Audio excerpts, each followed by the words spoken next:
ক্ষমতা বা চেয়ার বা টাকা পয়সা অর্থ সম্পদ দিয়ে রাখি এই কারণে যেন ওদের পাপের মাত্রা পরিপূর্ণ হয়ে যায়। আমরা তো কোরআনের এই আয়াতের সাথে বাস্তবতা মিলিয়ে দেখছি অনেক কাফেরের জালেমের মানে পাপ পরিপূর্ণ হয়ে গেছে।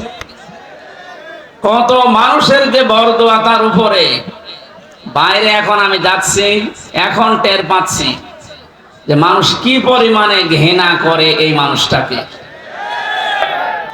আল্লাহ শেষের দিকে দিয়েছেন আলাহুম আযাবুম মুহিন, এদের জন্য অপমানজনক শাস্তি আমি আল্লাহ দুনিয়া আর আখিরাতে রেডি করে রাখি। তার বাস্তব প্রমাণ এই কালামানিক।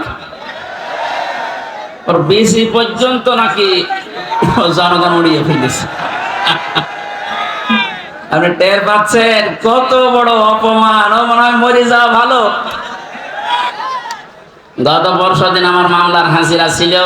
জজ সাহেব যতগুলো মামলা ছিল সব ঢিসমিস করে দিয়েছে, বলে এই মামলার কোনো বিচার করা যায়।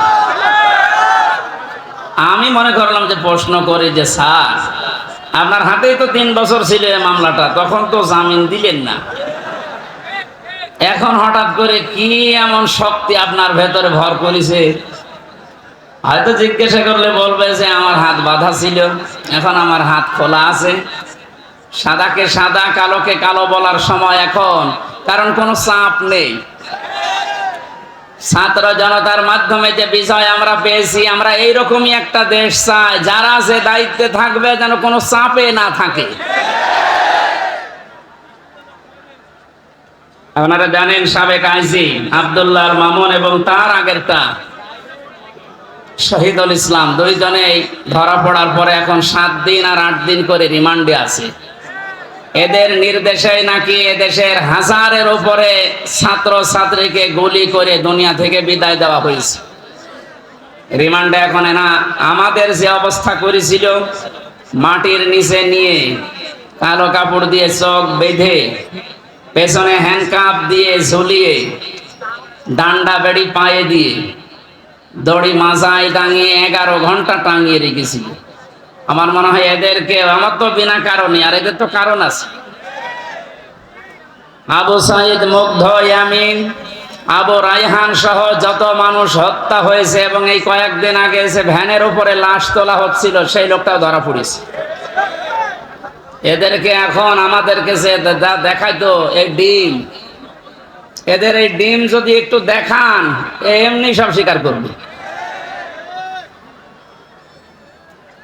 সুতরাং যে মানুষগুলো জালেম ছিলেন, যারা জালেমের সহযোগী ছিলেন, জেনে বুঝে আপনি আর মুসলমান নেই, আপনি কাফের হয়ে গেছেন। এটা তো আমি বানালাম নাকি? কেউ যদি জালেম হয় আর কেউ যদি জেনে শুনে জালেমের সহযোগী হয়, তাকে সহযোগিতা করে, সাহায্য করে, যারা এগুলো করবে তারা নবীর উম্মত থেকে বের হয়ে যাবে। নবীর উম্মতের ভেতরে যদি না থাকে ও কি? এই কথা বলেন। আমি মনে করলাম জিজ্ঞাসা করে যে স্যার আপনি এতদিন তো এই কাজ করলেন না, হঠাৎ করে আমার বিচার শেষ হওয়ার পরে যেহেতু আমার সব ঢিসমিস করে দিয়েছে, আর কিচ্ছু নেই, একেবারে বেকুরসুর খালাস, তার মানে 3টা বছর পর্যন্ত আমাকে জেলে রাখা পুরাটা অন্যায়, আমার তো কোনো দোষ পেলেন না। এক কথা বলেন না কেন? যাদেরকে বিনা কারণে এভাবে বছরের পর বছর জেলে রাখা হয়, তারা যদি নির্দোষ প্রমাণ হয় বিচারের পর, যারা এ বিচার দিয়েছিল মামলার আয়ু থেকে শুরু করে টপ টু বটন প্রত্যেককে ওইভাবে জেল খাটানো দরকার।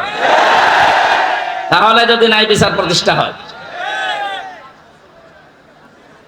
ওনার যেমন হাত এখন খোলা, প্রত্যেক জায়গায় আমরা এরকম হাত খোলা পরিবেশ এবং বিভাগ চাই।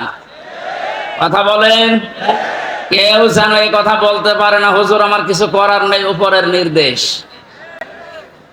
ছাত্র জনতায় বৈষম্য দূর করার জন্য এই জীবনটা দিয়ে গেল।